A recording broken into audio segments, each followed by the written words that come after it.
Hi, നമസ്കാരം. ഞാൻ നിങ്ങളുടെ സ്വന്തം ആനന്ദ് കൃഷ്ണൻ. കുറച്ചു നാളായി നമ്മൾ അല്പം അകലത്തിലായിരുന്നെങ്കിലും അങ്ങനെ മറക്കാൻ കഴിയില്ലല്ലോ. അത്രയ്ക്ക് അടുപ്പത്തിലായിരുന്നല്ലോ നമ്മള്. ആ അടുപ്പത്തെയാണ് ഈ കൊറോണ കാലം അകലമാക്കി മാറ്റിയത്.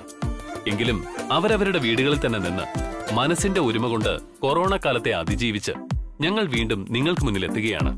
സർക്കാർ മുന്നോട്ട് വെച്ച എല്ലാ നിർദ്ദേശങ്ങളും പാലിച്ച് മുൻകരുതലുകളോടെ ഷൂട്ടിംഗ് നടന്നുകൊണ്ടിരിക്കുകയാണ് ഇവിടെ. ഒരുപാട് നാളത്തെ ഒത്തിരി വിശേഷങ്ങൾ നിങ്ങളോട് പറയാനുണ്ട് ഞങ്ങൾക്ക്.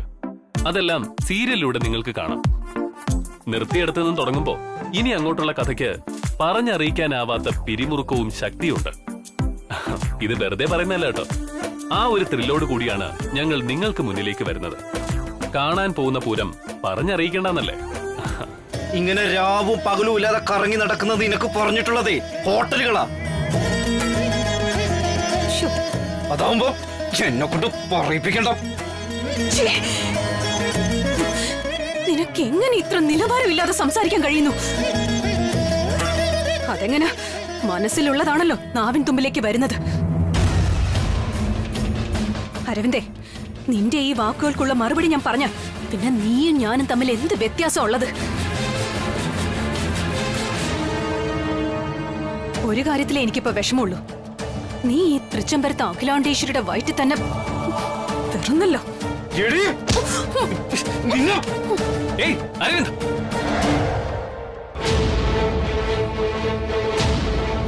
എന്താ ഇത്?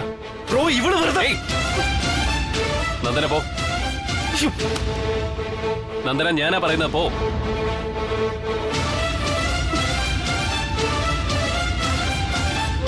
നീ വാ. ബ്രോ, ഇവളെന്ത് വരാൻ?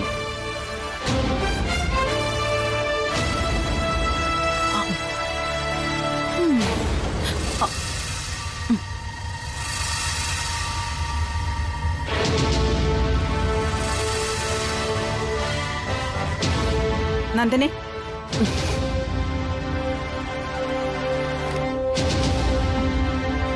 നന്ദനെ, എന്നാലും നന്ദനെ, അവൻ എന്തൊക്കെയായി വിളിച്ചു പറഞ്ഞത്? ഒരിഞ്ഞു പോയില്ലേ? എനിക്ക് പോലെ സഹിച്ചില്ല. അപ്പൊ മഹേശ്വരി അമ്മ കേട്ടിരുന്നെങ്കിലോ? താലി കെട്ടിയ ഒരു ഭാര്യയോട് സംസാരിക്കുന്ന പോലെയാണോ അവൻ സംസാരിച്ചത്? ഇതൊരുമാതിരി തെരുവി കിടക്കുന്ന പെണ്ണുങ്ങളോട് സംസാരിക്കുന്ന പോലെ. ഛേ! അല്ല, എന്റെ സംശയം അതല്ല. അവനെന്താ നന്ദന അവന്റെ ഭാര്യയാണെന്ന കാര്യം അങ്ങ് മറന്നുപോയോ? ആന്റി, ആന്റി ഈ ചോദ്യം എന്നോടല്ല, സഹദേവൻ അങ്കിളിനോട് ചോദിക്കേ. ആന്റിയുടെ കാര്യം മറന്നു പോയോന്ന്. പോയിട്ട് ഒരുപാട് നാളായില്ലേ? പിന്നെ എന്റെ കാര്യം നോക്കാൻ എനിക്ക് ഉത്തരവാദിത്തപ്പെട്ടവരുണ്ട്. അവര് നോയിക്കോളും.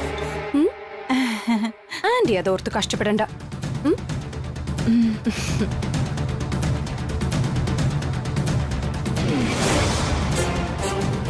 ഒന്ന് കലക്കാന്ന് വിചാരിച്ചപ്പോ ചെളി മുഖത്ത് തെറിച്ച് വീണ അവസ്ഥയായല്ലോ.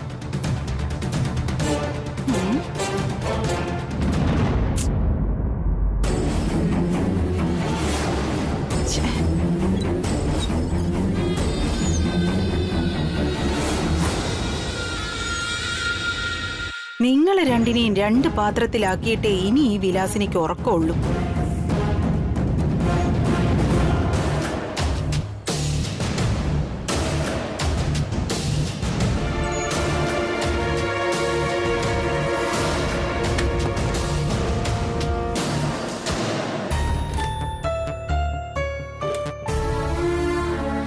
എന്തൊക്കെയാടാ ഇത്?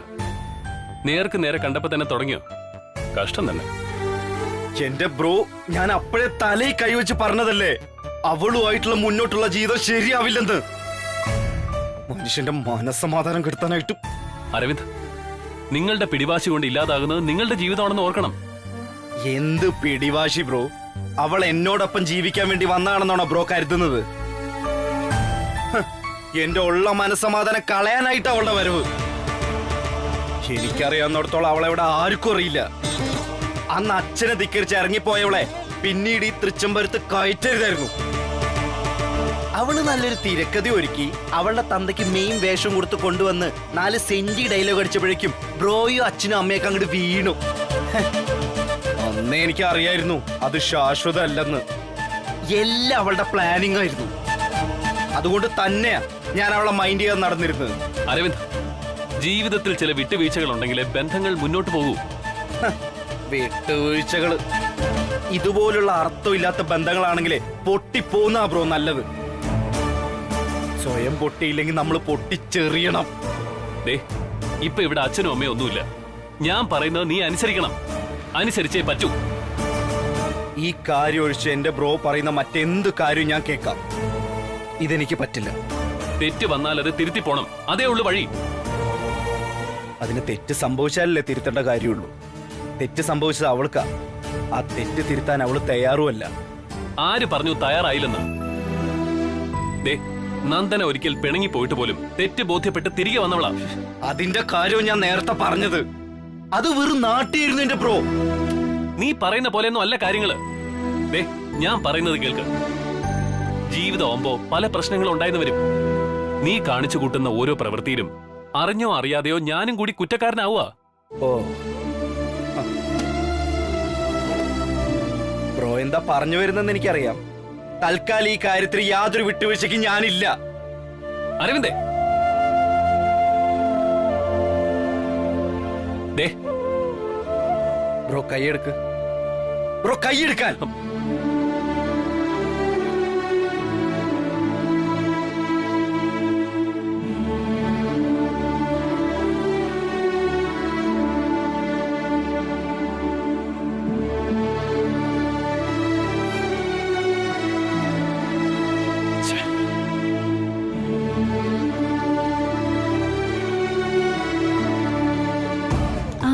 രാത്രി മാഞ്ഞു പോയി ആരത്ന ശോഭയായി.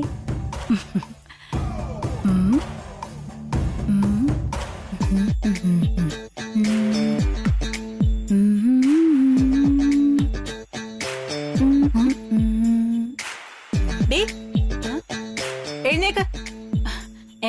എന്തു പറ്റി ആന്റി? എഴുന്നേക്കാൻ. ആന്റി, ആന്റിക്ക് ഇതെന്തു പറ്റി? അതെ, പറ്റിയതും പറ്റാത്തതും ഒക്കെ അവിടെ ഇരിക്കട്ടെ. നീ ആദ്യം എന്റെ ബെഡിൽ നിന്ന് എഴുന്നേറ്റ് താഴെ കിടന്നാ മതി. താഴെ കിടക്കാനോ? ഇന്നലെ വരെ ഞാൻ ഇവിടെ അല്ലേ കിടന്നേ? അത് ഇന്നലെ വരെ, ഇത് ഇന്ന്. മര്യാദയ്ക്ക് പറയുന്നത് അനുസരിച്ചോ. ഇറങ്ങി താഴെ കിടക്കടി. അയ്യടാ, അവള് തൃച്ചംബരത്ത് വിലാസിനിയുടെ കൂടെ കിടക്കാൻ വന്നിരിക്കുന്നു.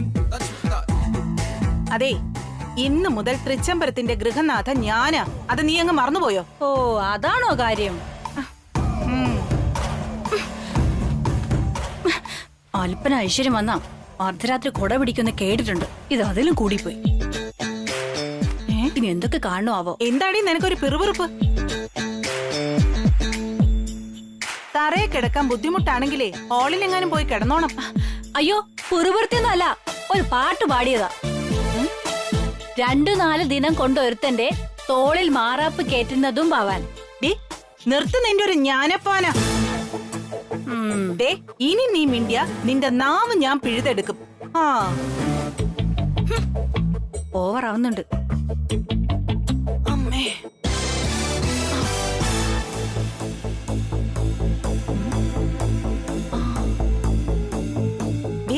ജയന്തി, എന്താ? നീ ഇന്ന് നന്ദനി അരവിന്ദുമായിട്ട് വഴക്കുണ്ടാക്കിയത് അറിഞ്ഞായിരുന്നോ? എപ്പോ? അയ്യോ, അപ്പൊ നീ ഒന്നും അറിഞ്ഞില്ലേ? ഒരിഞ്ഞ വഴക്കായിരുന്നു രണ്ടെണ്ണം കൂടി. എന്നിട്ട് ആന്റി ഒന്ന് തെളിച്ച് പറ, കേക്കട്ടെ ഒന്ന്.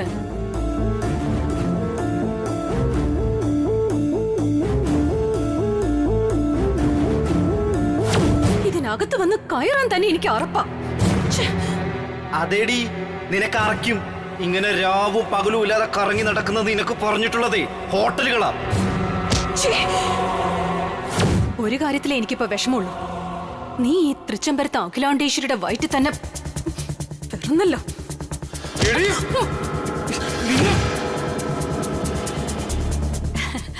ഏതായാലും കാര്യോ ആന്റി, 2 എണ്ണം 2 പാത്രമായല്ലോ. അത് മതി എനിക്ക്. ഇതുവരെ ആയിട്ടില്ല. അവരുടെ ഈ ഉടക്ക് നിലനിർത്തിയ അധികം താമസിയാതെ 2 2 പാത്രമാകുമെന്നുള്ളത് ഉറപ്പാ. അത് മതി.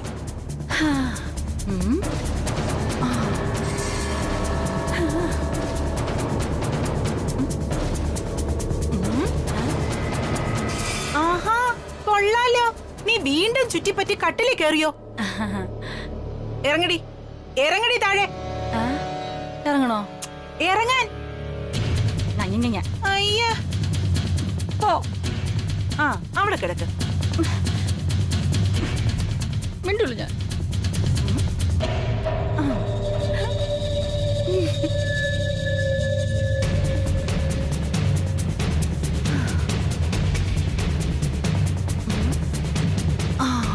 അമ്മേ,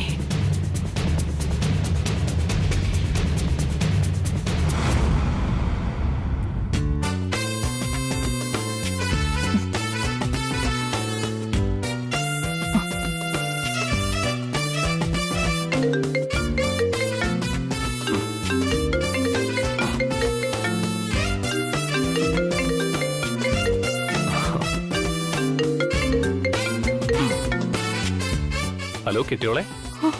എന്റെ ഈശ്വര, ഇതിപ്പോ മറ്റാരെങ്കിലും വിളിച്ചതായിരുന്നെങ്കിലോ?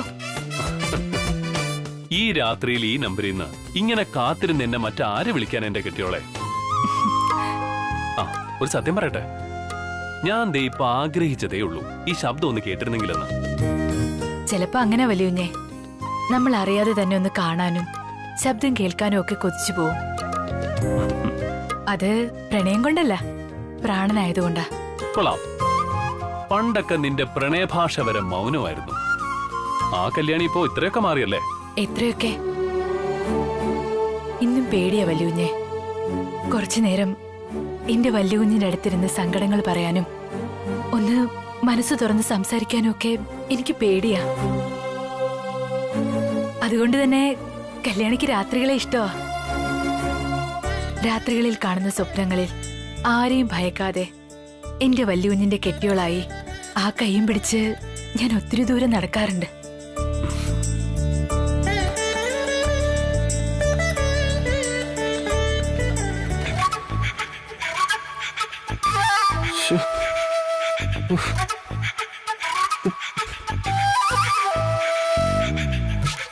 അതെ, ഈ ലൈറ്റ് ഒന്ന് ഓഫ് ചെയ്യോ, മറ്റുള്ളവർക്കൊന്ന് ഉറങ്ങണം.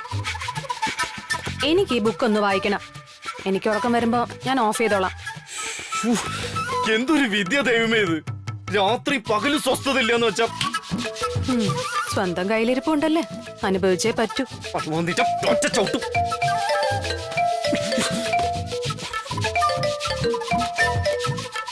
ഹലോ, മോളെ ഉറങ്ങിയോ?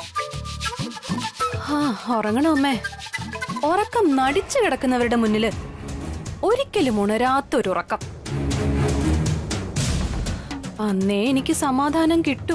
സമാധാനം നിനക്ക് തരാടി. മോളെ, നീ എന്താ ഇങ്ങനെയൊക്കെ പറയുന്നേ? നിനക്ക് എന്ത് പറ്റി? ഇനി എന്ത് പറ്റാൻ? എന്റെ നിഴല് പോലും എന്നെ കളിയാക്കി ചിരിക്കുക. ജീവിതം തന്നെ ഒരു ദുരന്തമായി പോയതുകൊണ്ടായിരിക്കാം. ദുരന്തമോ? മോളെ, നീ എന്തൊക്കെയാ പറയുന്നത്? ആ, ഞാൻ എല്ലാം അവസാനിപ്പിച്ച് വന്നതല്ലേ, പിന്നെ എന്തിനാ എന്നെ വീണ്ടും? ഈ ചുമരുകൾക്കുള്ളിലാണെങ്കിൽ എനിക്ക് ശ്വാസം മുട്ടുന്നു. ആകെ ഒരു ആശ്വാസം അഖിലാന്റി ആയിരുന്നു. ഇപ്പൊ അഖിലാന്റി പോലും ഇവിടെ ഇല്ല.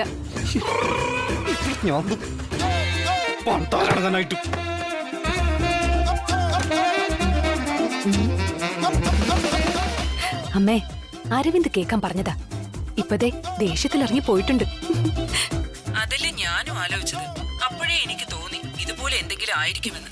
അരവിന്ദ് പോയോ? പോയി പോയി. അമ്മേ, ഇവിടെ വിലാസിനി അഖിലാന്റി കളിച്ചു തുടങ്ങി. അവരുടെ ടാർഗറ്റ് ഞാനും പെടാതിരിക്കില്ല.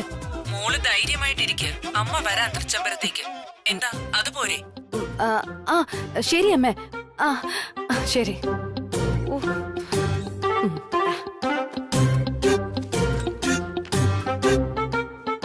ഈ ഇഷ്ടങ്ങളൊക്കെ സ്വപ്നമായി കാണാൻ പറ്റുന്നത് ഒരു ഭാഗ്യവ കല്യാണി. ചില ഇഷ്ടങ്ങൾ പരസ്പരം പറഞ്ഞിട്ടുണ്ടാവില്ലായിരിക്കാം.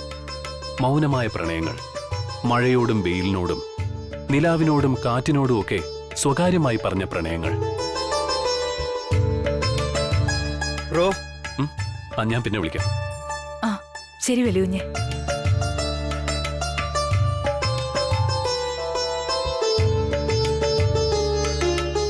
ആ, എന്തോ ചേരന്തേ?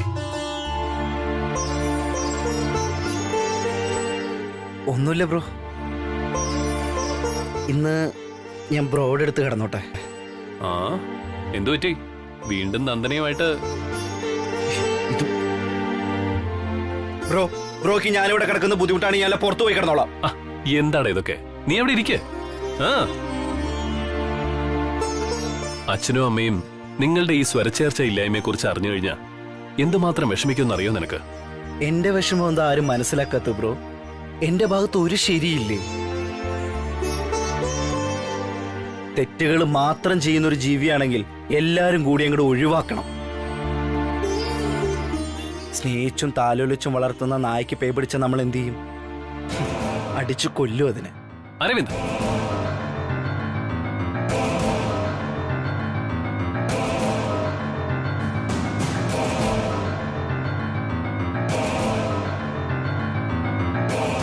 നീ അനാവശ്യമായിട്ട് ഒന്നും ചിന്തിക്കണ്ട. നീ തെറ്റ് ചെയ്യുന്നവനാണെന്ന് ഇവിടെ ആരെങ്കിലും നിന്നോട് പറഞ്ഞോ? പറയില്ല. കാരണം തെറ്റും ശരിയും തിരിച്ചറിയാൻ പ്രാപ്തിയുള്ളവർ തന്നെയാ ഇവിടെ ഉള്ളത്. പിന്നെ ജീവിതത്തിൽ ചില ഉപദേശങ്ങൾ ഉണ്ടാവുന്നത് സ്വാഭാവികമല്ലേ? എല്ലാം ശരിയാവും. നീ ആദ്യം നന്നായിട്ടൊന്ന് ഉറങ്ങ.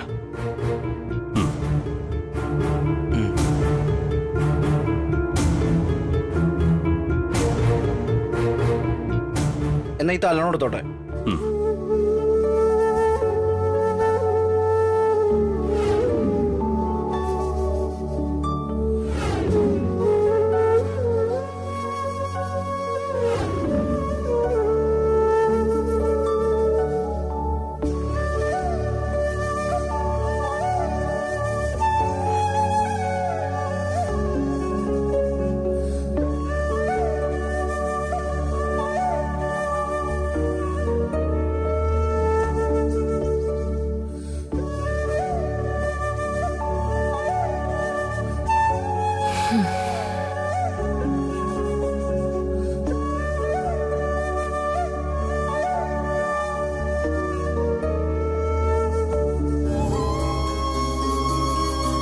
നന്ദന,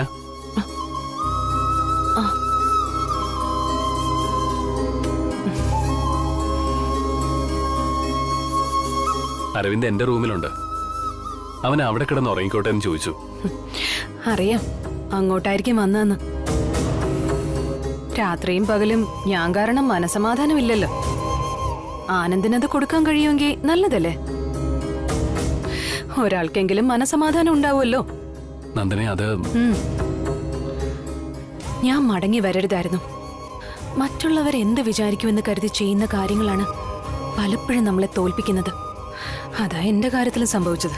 നന്ദനെ, മത്സര ബുദ്ധിയോടെയാണ് നീങ്ങുന്നതെങ്കിൽ രണ്ടുപേരും തോറ്റുപോകുന്ന മത്സരമാ ദാമ്പത്യം. മനസ്സൊന്നിച്ചാൽ ഏറ്റവും സുന്ദരമാക്കാൻ പറ്റുന്നതും മറിച്ചായാൽ നിരാശ സമ്മാനിക്കുന്നതും ഇതേ ദാമ്പത്യം തന്നെയാ. അത് രണ്ടുപേരും ഓർക്കുന്നത് നന്നായിരിക്കും. ആനന്ദ്, ഏതൊരു ഭാര്യയും ഒരു ഭർത്താവിന്റെ കരുതൽ ആഗ്രഹിക്കും. അത് തെറ്റാണോ? ബിസിനസ് ടൂർ കഴിഞ്ഞു വന്ന എന്നെ ഒന്ന് എയർപോർട്ടിൽ നിന്ന് കൂട്ടിക്കൊണ്ടുവരാൻ ഞാൻ ആഗ്രഹിച്ചത് മത്സരമാണോ? പറയ്. തിരക്കുണ്ടായതുകൊണ്ടാവാം, അല്ലാതെ ഒഴിവാക്കിയതാവില്ല. തിരക്ക് കഴിഞ്ഞ് തിരിഞ്ഞു നോക്കുമ്പോ സ്വന്തം നിഴലെങ്കിലും കൂടെ ഉണ്ടോന്ന് നോക്കാൻ അനിയനോടൊന്ന് പറയണം. സമാധാനമാണ് ഒരു വീടിനെ കൊട്ടാരമാക്കുന്നത്. എനിക്കത് നഷ്ടപ്പെട്ടിട്ട് ഒരുപാട് കാലം കഴിഞ്ഞു. ചത്തതിനൊക്കുമേ ജീവിച്ചിരിക്കലും എന്ന് കേട്ടിട്ടില്ലേ? അതായിപ്പ എന്റെ അവസ്ഥ.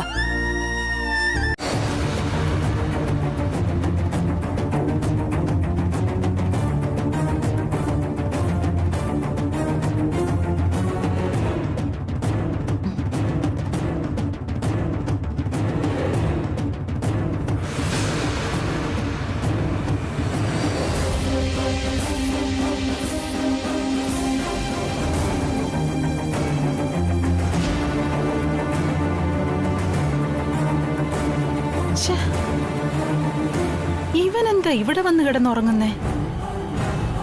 ആനന്ദ് എവിടെ? അരവിന്ദിനെ ഇവിടെ കിടത്തി ഉറക്കിയിട്ട് അവൻ എവിടെ പോയതായിരിക്കും?